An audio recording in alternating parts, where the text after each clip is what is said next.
We're talking about housebreaking your toy-sized puppy. So when we say toy-sized, we're talking about the breeds that don't get very large at all. They go home with their own special housebreaking kit. So we're going to talk about the concepts to start with. So the first thing to understand, just like every other kind of dog, your toy breed puppy by nature is a den-oriented animal. In the wild, they would want to sleep in a small, safe, enclosed area. And so in your home, the crate becomes the dog's den. And anytime you are unable to watch your puppy, you want to have it in a safe space. So this is going to be the safe space. And when we talk about when the dog should be in here, it's literally any time that you cannot physically pay attention to your puppy. When you have a toy breed dog, they might disappear on you. Like you turn your back and where did the puppy go? And it ran under the couch or it ran behind some piece of furniture and you don't know. So making sure you know where your puppy is at all times is very important, particularly when they are so small. And the crate not only keeps the puppy in a predictable spot, but it helps prevent mistakes. When your little dog pees on the floor, the puddle's not very large. And dogs are scent-oriented animals. So when the puppy makes a mistake on the carpet, if you're not there to observe it, it might be actually creating a scent signature in the wrong spot where you would not want that puppy to go back and pee again. You know, you wouldn't want it to find a spot behind the couch and make repeat mistakes back there. So again, the crate is going to be your safe spot for the puppy to be anytime you can't watch it. When we think about where in your home the crate should be, you want to think about areas where you're going to spend some time. And you also want to think about areas where the path to outside for potty is a fairly straight shot. So for a lot of people, that's going to be a living room or a family room. You do not want to be putting the crate in a bedroom, because if the puppy whines at night, you're not supposed to respond to that whining. You're not supposed to go outside when the puppy whines at 2 or 3 in the morning, because you don't want that puppy to be training you. You want to be training the puppy. So for that very simple reason, bedrooms are not the best place, because you don't want the puppy to understand that if it whines long enough, you're going to come and let that puppy out. So the other thing about this crate is it has a divider panel. And that is so the space your puppy has access to is limited. You do not want to give your puppy enough space where it can pee in one end of the crate and sleep in the other end, because that does not create a reason to hold it. Instinctively, dogs do not want to pee in their crate. And so with the divider panel, if the puppy's in here and it does make potty, which it will make potty, it becomes a learning experience for your pet, because they make pee, they make poo, they're sitting in it, and they don't like that. That's gross to the dog. And so that creates the incentive so that next time when the puppy has to go potty, he's going to be looking around like, oh my God, I have to go potty. There's nowhere else to go. And it's going to try to hold it. And through trying to hold it, you're working up your bladder and your bowels until it actually can hold it. Now, we have to be realistic. A toy breed puppy, it has got a very small bladder. So, you know, you're not going to be able to leave it in the crate for very long without there being mistakes. But each mistake is part of the learning for the puppy. And so with a small breed dog, you're probably looking about 3 weeks to a month till no mistakes in the crate. If you're able to regiment the feeding and if you're able to have a very consistent schedule, you may get better results than that. But we do just have to be realistic that little dogs have little bladder, little bowels, and they are going to have to go potty frequently. So the other thing that you want to think about when you're looking at the den, you want this to be a welcoming place. You don't want the puppy freaking out when they go in here. So if you'll note in our store, every puppy has a friend, especially the little dogs. They might have 2 or 3 friends. They all sleep in a pile together. So we give you a cozy companion as part of this housebreaking kit. The cozy companion actually has a beating heart, and it has a reusable heat pad that you can put inside this to make it a warm friend that has a beating heart, so the puppy does not feel alone. So tonight, when you get your puppy set up in your kennel, you're going to pick the place for your kennel, and then you're going to turn on the heart, and you're going to use the heating pad, and then you're going to set this up in here. And then we want the puppy to have a positive association with the den. So we have bison bites included with your training kit. The bison bites are just bison meat and bison gravy in a freeze-dried form. So you give them one of these little nuggets, you put the bison bite in there, you've got the little friend ready to go, and we're going to close up the den and walk away.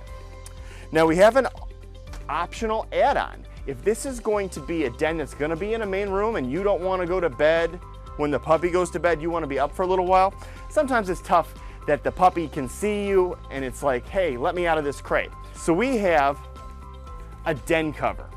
And so this is actually fitted to the precise size of this crate. And so that helps prevent the puppy from like grabbing the fabric and pulling the whole cover into the crate. If you put a blanket over there, you'll get some seclusion, but the problem with the blanket is nothing is securing it to the crate, so they might pull a bit of that in there and chew on it. That's less likely to happen with the fitted den cover. And so you have a roll down top to that den cover. So you put the puppy in there and then roll down the cover and the dog is fully enclosed. So that may be good if you're finding that the puppy's going to be in a main area of your home and you don't want to go to bed when you put the puppy to bed. So this is an optional add-on for you. So then we have to talk about how you're going to begin your housebreaking in the morning. Now you do have an option of crate training your dog where it sleeps in the crate but then goes potty indoors on a pee pad or a turf. We have a separate video that we shot and we have a whole little package if you're going to indoor train your dog. You can do that. With the crate training process, it doesn't really matter if you're going outside for potty or inside for potty. The crate is helping provide a safe spot where the dog doesn't get into trouble and helping the dog build bladder or bowel control. We're going to now talk about how to train for outside. So if you're going to train for outside potty, you want to pick a spot in your yard that is the potty zone. And for a small dog, it doesn't have to be a very big potty zone at all. But you have a scented spray that smells like pee. So you're just going to pick a spot in the yard and you're going to pick a 2-foot area and apply this scented spray before you bring the puppy out in the morning that first day. Got the potty zone marked. Then you're going to get ready with a reward. So we include a lickety stick. The lickety stick has good tasting stuff inside and it's like a roller ball for deodorant. Little dogs, if you give them a treat, it takes them forever to eat the treat. They're chewing on it, they're dropping it. It takes a long time for the puppy to chew the treat. So the lickety stick is an instant reward. You uncap it and they take a couple licks and they know they did a good job. So you're going to bring this with when you go. So first morning, time to take the puppy out for potty. If you have the crate cover, you'll roll that up. If not, you're just going to undo your crate and it's a lift to open. And you're going to get your puppy out and you're going to put it in its harness and leash. And then we're going to take the puppy outside. Now, there's one additional optional thing. It's not part of the kit, but it's an optional thing. You can teach your dog to communicate with you that it's got to go potty. They have the doorbells, the potty bells. You hang this on or near the door to outside. We usually recommend that you take the bell and you hang it on the door frame. Use a little command hook and have it so that the bell is right at eye level for the puppy. So you'll have to hang it down fairly low. And every time it's time to go potty then, you'll actually take the puppy's little paw and have it hit the bell and then say a phrase. So if that phrase is, let's go potty, that's what you're gonna do. Every single time you lead the dog to the door in his harness and leash, bend down, take his little paw, let's go potty, and you lead him out to the place to go potty.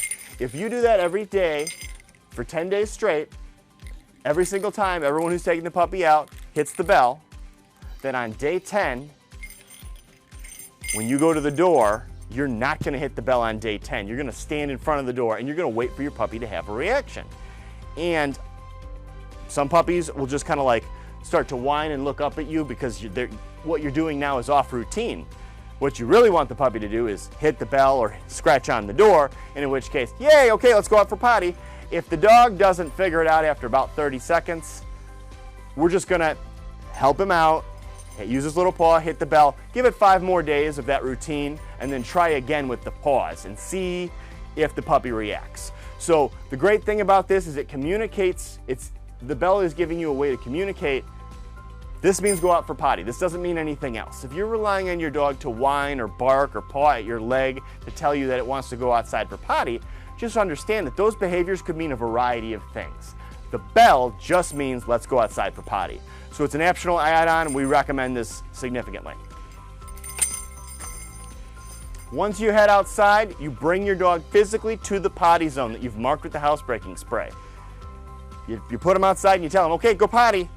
And now you're not getting your puppy revved up. Going outside for potty, it's not playtime, it's potty time. So we don't want the puppy to think that it's time to like run around and play and stuff. It's not that at all. We're leading the puppy to the potty zone and we're just gonna stand there with him, keep the leash kind of close so that way the dog doesn't have a lot of room to wander.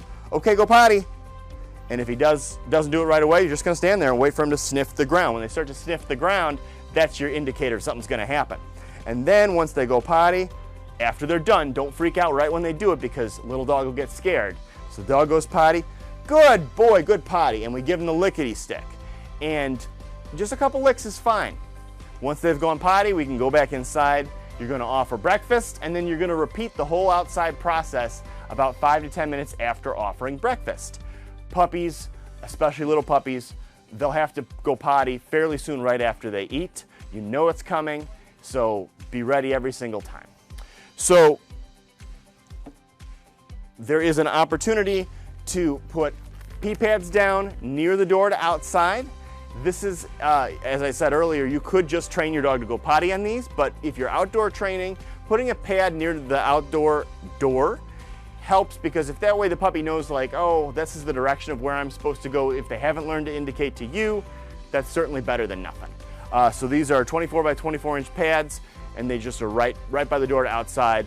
And then you can actually take this, if the dog does go potty in the pad, but you actually want it to go outside for potty, you can actually take the pad outside to the potty zone, lead the dog out there, have them sniff the pad where it's supposed to potty, and then when the dog sniffs the pad and looks up at you, reward with the lickety stick. Good job. This is where you're supposed to do it.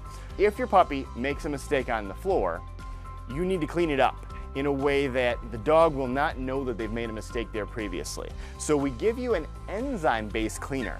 This is a bioenzymatic cleaner. It will break down the scent signature that dogs have in their pee and their poo. The scent signature attracts the dog to go potty there again. And because little dogs are able to go potty so quickly, we definitely want to keep an eye on the puppy, look at wherever it is, and anytime there is a mistake, use the enzyme cleaner to clean it up so there's no odors that are attracting the puppy back to those specific spots where it's made a mistake. So anytime that there's been a mistake, use the enzyme cleaner, clean it up. So if you think about what we're doing from a housebreaking standpoint, we are creating a scent outside or on the pee pad, wherever we want the puppy to potty, and then we are directing the puppy to the spot we've marked with the odor. We are reinforcing that the dog did a good thing when it went potty on that spot. Using our lickety stick, we're gonna instant reward, and then we're gonna use the enzyme cleaner to clean up any mistakes, to erase any of the odors inside, so that way the dog's not making repeat mistakes, not attracted back to those potty spots. If your puppy gets pee or poo on itself because it's been in the crate and it made a mistake, we do give you some puppy wipes. You don't want to overbathe your puppy. So if the puppy gets a lot of poop or pee on it, you're going to have to give it a bath. But just a little bit on the paws, use the puppy wipes. That's going to be better. It's not going to dry out the dog's coat. It allows you to do a precision cleanup job. And you will have some mistakes initially, so this is the way to go. When you're outside with your puppy walking it around the yard or walking it along the sidewalk, whatnot, you do have poo bags, so that way you can do a quick cleanup for that. And then we get into some of our little dog specific stuff. So you do have a water bottle. This is how the puppies access water here. Your puppy should have access to water at all times. With our nutrition package, you do get stress relief drops. You can actually add some of the stress relief drops to the water, and that gives them a little boost of sugars throughout the day when you're not home, which can be helpful for these little dogs. One of our biggest concerns when a little dog moves to a new environment is how stress is affecting the little dog. You don't want to do too many things that will overly stress your small puppy. So when you take it home for the first week to 2 weeks, you're not going a lot of different places with your puppy. You're letting the puppy get used to your house, your routine, any other pets that you may have, and that's it. You're not taking your little dog to other people's houses. You're not taking it to the dog park. You're not taking it to a variety of pet stores. You're letting your little dog get used to your stuff and your environment. The more different places you bring your new puppy to initially, the higher the stress will be for that puppy. So we really need to just kind of treat this small breed dog like a baby and not bring it to a bunch of places. With little dogs, we are very concerned that if they get stressed, it can affect their appetite. And these little dogs have to eat regularly because they're so small, they don't have a lot of fat reserves. So we give you some specific additional things that are going to be geared towards keeping these little dogs safe and happy. One of the things that is very true of the small dogs is that sometimes they don't want to eat out of a dish. You put the food in a dish and they don't eat. But if you put the food on the floor in front of the dish, then suddenly the dog is eating. We do give you a licky mat as part of this assortment for the toy breed dogs. So the licky mat, you can put kibble on here, but you can also put the canned food on here. And as the puppy licks, licking is proven to release endorphins, which makes the puppy happy and feel calm. So you're channeling licking behavior into the eating process, and that can actually help your dog feel more comfortable in your home, which is very important when we're trying to make it happy in the new environment. Your little dog kit also includes a variety of soft food. So we're gonna send you home with 6 cans of the food that we know for sure the puppy was eating while it was here, but puppies like variety, and if your puppy's being a picky eater in the new home, you wanna give it options. So we send you home with some of the beef flavored soft food. Beef is very palatable, and if the puppy's not eating the food it went home with, offering it a spoonful or 2 of the beef would be a good way to do this. So whenever you're gonna try a new canned food, don't use a huge amount. Do a spoonful or 2 and see if the puppy likes it. That way you're not wasting food. You can always offer more if the puppy does eat it. So you have the beef, we also have a turkey and sweet potato, and then we also give you a couple cans of what's called starter mousse. So this starter is actually a very calorie dense food that is used when puppies are first weaning. So the bottom line is if the puppy's not eating its regular food, you gotta get it eating something. This is very nutrient dense and very palatable, so this is another option that's included. And of course, you're not gonna be using a whole can every time you offer canned food. In most cases, you're offering a spoonful or 2 to the puppy's dish or to its licky mat. So we do give you also the can topper, so that way this will fit any size can. Stick the can in the refrigerator in between feeding, so that way the canned food stays fresh. We also do give you some bone broth. So this has got a cap so you can just pour a little bit on top of the dry food. You can pour a little bit into a little cup, microwave it to warm it up. It really brings the aroma out, and then use it as a topper over the food. This will definitely encourage your puppy to eat, and then you put the rest in the fridge in between uses. We also give you a stew style food. So once you open this, you'll probably put it into a Tupperware container or something, but this is chunks of meat and gravy. Highly palatable. So you initially would use this as a topper for your dry food, but if the puppy just wants to eat this straight up, this is nutritionally balanced for a puppy. This will be very good. The final thing we give you, it's the most palatable thing. It's actually freeze-dried beef. So this, the dog will love it, and it's actually very nutrient dense. You can use some of the bone broth to reconstitute it, or some puppies like to eat this dry. With this sort of a thing, you definitely want to have water around because this is a dry product. It's dehydrated meat. So it's, you eat some of that dehydrated meat, you're going to want to take a drink of water when you're done. So offer your dish of water. So that's in here as well. So we try to give you all the tools to succeed with your toy breed puppy. So this entire package is included with all of our toy-sized dogs. If you have any questions about the kit or how any of it works, please talk to your pet counselor.